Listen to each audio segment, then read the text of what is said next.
So around 1 year ago, I was offered to do Primal Racing School. It's a racing school up at Atlanta Motorsports Park where you drive Radical SR1s. It is a downforce race car that is powered by a Hayabusa engine from the motorcycle, super high red line, and it's through an air shifter. Oh yeah, also there's no reverse, so if you spin out, you're kind of screwed. If you'd like to see the videos of me learning how to drive the Radicals, here's up in the card right here. And that breaks down the school, what I learned, and how I was able to earn the right to apply for my racing license. Also, before this video gets started, go ahead and please hit the like button. It really helps me out in this abysmal YouTube algorithm. Thanks, guys. So I went through the schools. I went through novice, and then I went through advanced. So I do have track time, but I would never say anything as serious as this because this is wheel-to-wheel racing. Think of this video as like a fun bonus video and talk about my experience racing my very first time, and spoiler alert,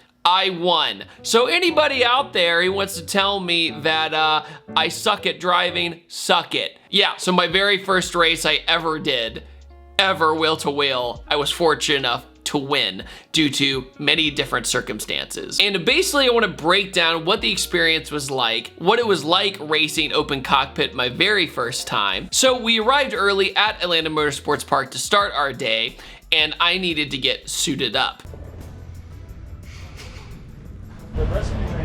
All nicely dressed. Let everybody know I'm a race car driver.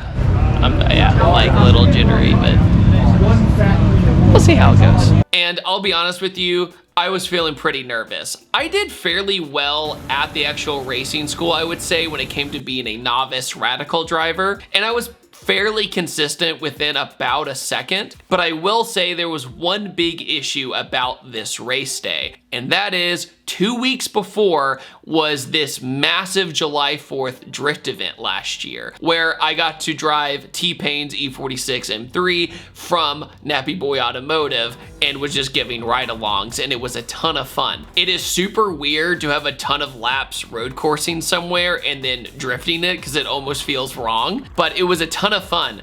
However, if a lot of people don't know, you would think that a lot of rubber on the track would be good, but this rubber had aged and it had caked on to the racetrack and gotten really greasy. So in turn, the track was probably, and I quote, the worst conditions the track had ever seen for a road course race. A bunch of the Primal guys were saying, this is probably the slickest I've ever seen it. Ben from Gears and Gasoline was there. If you'd like to see his side of the story, he breaks down a bunch of detail as well. I'll make sure to link that too. But in other words, I was there to race my very first time and also race Ben from Gears and Gasoline. Ben has a lot more wheel-to-wheel experience, but I had a lot more seat time in the Radical. What was that? See a little bit of that? See a little bit of this? See? See?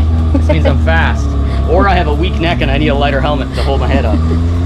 Ben traditionally races front-wheel drive, and I traditionally race rear-wheel drive or all-wheel drive, so I had a slight edge in the car. So I had 2 races in one day, the first and the second race, but here's the thing about this racing series with Primal, is that you use the same set of tires all day long. So that's practice, qualifying, and the 2 races. So I wanted to be very strategic of how I used my tires. But the good thing is about the Radical is that you have a timer inside your dash. So I realized that if I could get fairly close to Ben, this was almost a happy accident. I realized that if I would be behind Ben, then I could maybe start on the inside line of the track. So at the very start of the race, I was going to be here while he was here. So I had the advantage to try and block him in. At the same time during this series, you have multiple cars from different classes all competing at the same time on track with cars at various different speeds, including SR3s, which are a step above the SR1, which we'll get to later. I'm getting into the car, everything seems like it's gonna go well, and then it was time for our first race. It was absolute chaos on some of the first turns. AMP does not have a lot of places to pass confidently, so you have to be very brave. And I pretty much knew that I was a consistent driver, so if I could just get ahead of some of the pack, I would probably be okay. That was kind of my strategy, was overtake as soon as possible. And I know that sounds like a no-brainer, but sometimes people want to save their tire or wait till other people are more winded or more exhausted. I realized that if I just got up there and just stayed there, I probably would be okay. So we go down the lane. Ben ends up getting blocked by another car in a pretty gnarly scenario, and I scooted on by. And then right after that, we went into turn 4, which is essentially a carousel. It's a big bend. Then I pulled essentially an over-under maneuver, which is basically you go wide and then you cut inside on 1 or 2 cars off the top of my head. But he's actually in front of the leader in SR1. Looks like David Patterson just made the pass. Now here comes Ben Thorn trying to safely make it through, and there's William Layton with that orange helmet. Oh, wow. We got 3 wide into 6. Whoa. And then I got ahead, and I didn't realize that I was leading the race already. I was so focused on just staying ahead. Patterson and Layton fighting it out for that top spot in SR1 Radical. The scenario I had in my brain was they're not even there. This is a practice day. It'll be interesting for David Patterson. First race here, has a lot of racing experience, but right now he's got one of our most seasoned SR1 drivers hot on his tail right now. William Layton raced all of last season with us, raced again this season. Well, David's been very quick. He has no racing experience. He's been basically driving a lot of cars on his YouTube channel, but this is his first wheel-to-wheel race. A big scenario that helped me out during this day was a turn called turn 6. Now, turn 6, to many people learning radical racing, is a problem corner. And the reason why this is a problem corner is that you have a downhill movement, which sometimes you get up to like 80 or 90, if I remember right. You turn your head to see where you're going, and then it squats down like this, and then you go up a hill on the hairpin. So you're essentially doing a really crazy banked U-turn. So that corner is actually my favorite corner of the entire track, but it's a lot of people's kryptonite.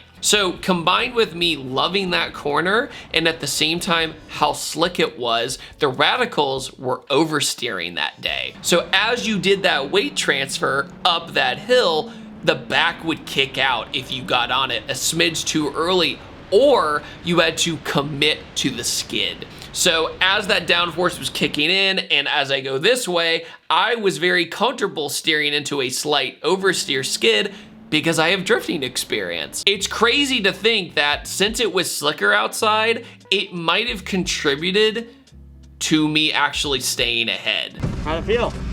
Good.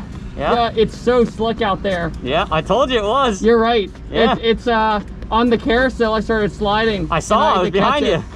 Yeah, that didn't look comfortable. No, some words were said. Yeah. Be careful, it's very slick. It is so slick out there. Be very, very careful. Which is really interesting. I don't know if that's 100% a fact, but I think it did play a factor because I was less scared of the car kicking out in the rear. I definitely was way more scared of it happening on the last turns though, that are absolutely terrifying. One thing you'll notice about the radicals is that from the outside point of view, they actually look like you're going pretty slow, but believe it or not, in this clip here, I'm going almost 130 miles an hour. I'm doing somewhere around 120, 125. So in the car, it's absolute chaos. But at this point of the race, I looked in the rear view mirror, nobody was too close. So like I said, I locked in. And basically turn 1 on AMP is my kryptonite. And it's also where Rob Dahm actually recently had his accident. Rob Dahm actually just did the same exact racing school I did. And when he approached this corner, it is the fastest corner to the slowest corner of the track. So you're doing like 120, 125, all the way down to like 30 or something along those lines. It's so much slower. The cars have no ABS and no traction control. So you have to be very careful on this corner, and you have to downshift very quickly. It's almost turn 6, but in reverse. After taking many, many laps, I come back out, I pull into the pit, and somebody came up to me and they said, dude, you won. You won your class. And I was so mind blown. And I was like, I just checked something off my bucket list. I won a racing series race. I won a wheel-to-wheel race in a race car, not a street car, not anything like that, a race car. And it was so unbelievably fulfilling. Race 1, David Patterson. What's it like up there? You get the big one. The weight is great. And I just couldn't believe it. I did have some luck because Ben did get blocked, and Ben was very fast. I want to give Ben credit for picking up the Radical so quickly. He did an amazing job. Then I totally forgot there was a second race. And in the second race, I was much more aggressive. So race 2 comes up. I get ready to go. I'm feeling very confident. I basically do the exact same strategy. I try to get ahead as quickly and as efficiently as possible. For a beginner, I felt very good about defending from over-unders, but don't worry, I have a very humbling moment at the end of this story. I'm doing the exact same thing, and lo and behold, I'm first in my class again. I haven't won yet, but I'm in the lead. But there are no radio comms. There's nothing for you to really know where your position is if you're kind of on your own. I ended up catching up to an SR3 Radical. Now the SR3, like I said, step above an SR1, it's a little bit wider, got a little bit more intense aero, and at the same time, it's got slicks on it. I'm using essentially a really, really, really gnarly street tire. I catch up to the SR3 and I am on this guy. With only a few minutes to go, that main straight that I talked about that goes from the fastest to the slowest, I'm right behind him and I get greedy. I go, I want to beat an SR3 just to prove a point. Like, what? I don't know why I did it. It was so stupid, but I was like, I can beat this guy. I know I can beat this guy. So I'm on his bumper. I go onto the inside line to basically do a slingshot maneuver around him, and I run out of grip. I get into it, and being on that inside line, it's not as grippy because there's not as much fresh rubber there from the day. Hit the brakes, I turn my head, and I notice him starting to turn in as well. And in front of me, I only had one option that was safe. Instead of committing to the turn, I decided this was the best course of action. I slowed down to almost a stop, and then I just bopped right off the track. Speed of those Pragas, how just walks away, you know, and that's why it's in a different class. We got about 5 minutes left Oh, in we this. got one off. Around. We got one off at turn 1. This goes, or if they can get out there and get him removed quickly, because we're already 16 minutes into this 20-minute race. Barely went to the grass, and with no reverse, I couldn't re-enter the race, which was a huge bummer. And there was only a few minutes left in the race. So, note to you guys, don't get greedy. I could have had 2 wins on my first race day, but because I wanted to be macho man and take on a class higher for no reason, I ended up going off track.